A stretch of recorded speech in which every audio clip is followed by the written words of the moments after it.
In 2023, a major fast food chain quietly rolled out AI drive-through assistants across dozens of restaurants. No wages, no sick days, no breaks. The math seemed obvious. Replace the humans, keep the machine. 18 months later, they pulled the plug, not because the AI made mistakes, not because customers hated it. They pulled the plug because the AI was costing them more than the workers ever did. This isn't an isolated case. Right now, banks, airlines, and tech giants are discovering the same uncomfortable truth. The artificial intelligence sold to them as the future of cheap labor is turning out to be one of the most expensive employees they've ever hired. So, how do we get here? How did a machine that never sleeps, never unionizes, and never asks for a raise end up costing more than the human it was supposed to replace? The answer isn't really about technology. It's about economics. And it says something much bigger about where all of this is heading. For the last 3 years, the pitch has been the same everywhere. AI will cut costs. Replace a $45,000 a year customer service agent with a chatbot, and the math looks irresistible. No payroll tax, no healthcare, no training pipeline, just a subscription fee and a server. Companies rushed in. Klarna, the Swedish fintech giant, proudly announced its AI assistant was doing the work of 700 full-time agents. Call centers in the Philippines and India braced for mass layoffs. Tech CEOs promised shareholders that margins would explode as human payroll shrank. But underneath the marketing slides, a very different number was quietly growing: the actual cost of running these systems at scale. And almost nobody outside the data centers was looking at it. Here's what a $45,000 customer service worker actually costs a company, roughly speaking: a salary, some benefits, a desk, and maybe a manager's time. Predictable, flat, doesn't change much month to month. Now look at an AI system doing the same job. Every single query, every question a customer types, runs on a server in a data center, powered by chips that cost tens of thousands of dollars each. A single NVIDIA H100 chip retails for around $30,000.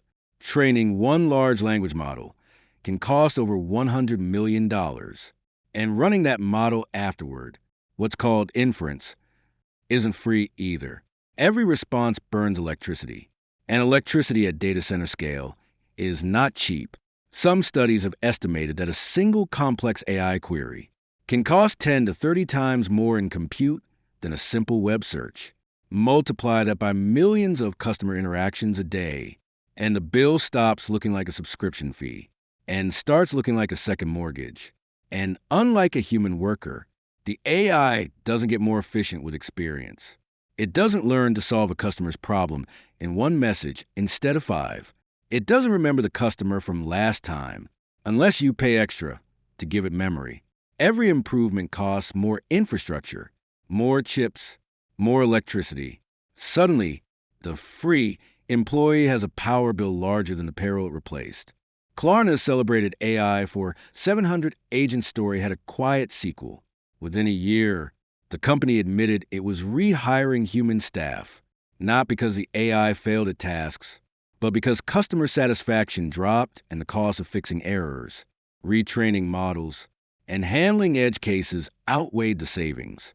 IBM, one of the loudest early advocates of AI will replace HR and support staff, walked back parts of its own automation push after discovering that complex customer issues routed through AI took longer to resolve and cost more in compute and human oversight than simply keeping experienced staff in place.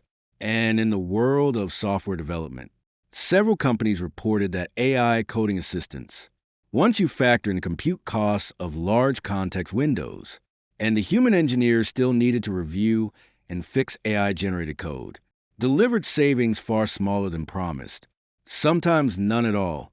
The pattern is consistent.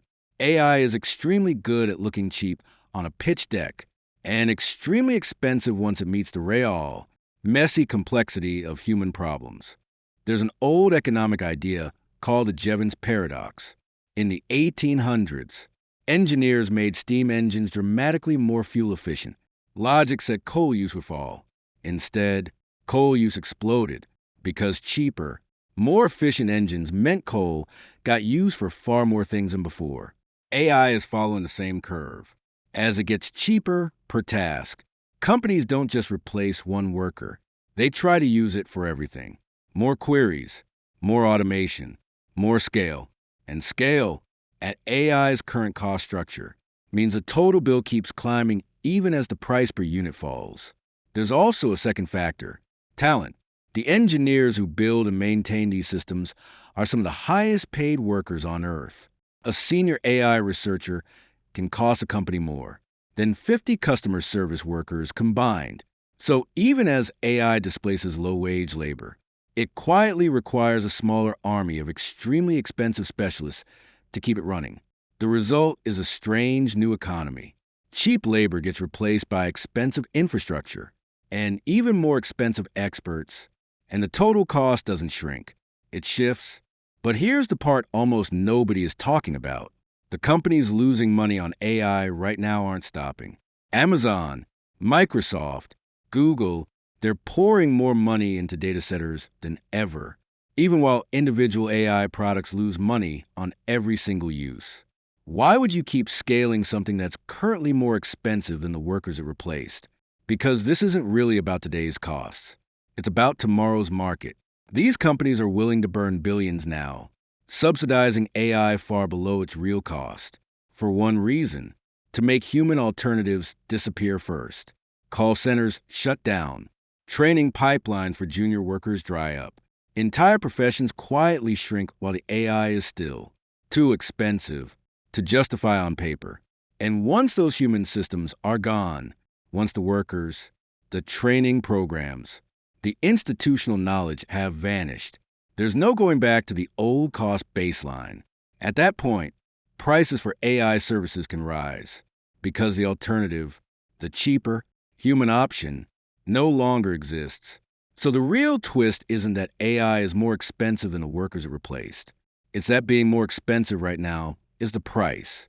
These companies are willingly paying to make sure that in 10 years, there's no other option left. So the next time you hear that AI is here to cut costs, ask a simple question. Cut costs for whom? And for how long? Right now, in this narrow window, workers still have leveraged the data hasn't priced in yet. That window is closing. What do you think? Is AI actually saving money? Or are we watching the most expensive experiment in modern economic history unfold in real time? Let me know in the comments. I read every single one. If this video made you think differently about the economics behind the headlines, hit like and subscribe to Atlas Aura. We break down the geography, economy, history, and future shaping the world you live in every single week.